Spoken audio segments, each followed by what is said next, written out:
He was for years on the television show Hoarders on A&E. They brought it back recently. Hoarders, Where Are They Now? This is a very compelling television show. You almost can't take your eyes off it. It's very popular. One of the most popular shows to date on A&E. They were on Lifetime now too, as the repeats. We were the only Emmy-nominated show.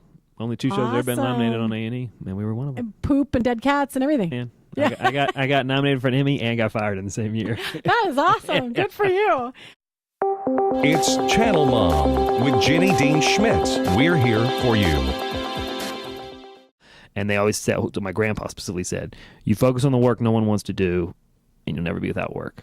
And so that's what I did here. I focused on something that nobody wanted to touch. And man, he wasn't kidding. No, and I want people to know your story just briefly so they can understand who you are. You are a family man. You've got a precious baby and 2 children in addition. 4, 2, and 1. 4, 2, and 6 months. So you have a fabulous wife who amazing is a mom. wife who is an amazing mother. Had our kids at home, home birth. Good girl. Amazing experience. She's a doula now. It actually, birth changed our life. I mean, she was a banker, and I was out trying to get rich, and we had our first kid, and it was like, all right, wait a minute. We're doing the wrong thing here. And so she actually quit her job at the bank and drastically changed our financial situation. And she wanted to become a doula. And now she focuses on helping mothers have as good of a childbirth as they possibly can. What's her first name? Sarah.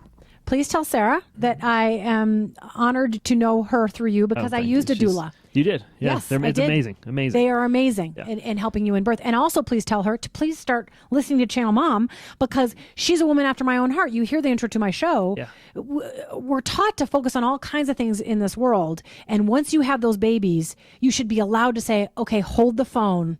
This is super important. We were living in Washington, D.C. at the time, and she was a big-time investment banker. And we were literally hit with this decision. Do we have kids or do we buy a house? It was one or the other. And we were like, one day we just stepped back. We were like, wait a minute. What are we doing? That is a ridiculous decision. Yeah. And we're like, get it. And we literally, that night, we put it on a spreadsheet and we said, wait a minute. If we move south, she didn't even go back to work. She could just focus on being a mom for a couple of years. Yeah. And not that mom's not being at work, obviously. It's a lot harder than my job. Yeah. And I had all 3 kids to myself the other time by myself for a weekend. And we had a broken nose within the first hour. Awesome, my 4-year-old. And then my car broke down 3 hours away. We had 4-year-old, a 2-year-old in a tow truck for 2 hours. Okay, so you had no appreciation for Sarah? Yeah, and all she's moms? amazing. All moms. Yes. It's amazing.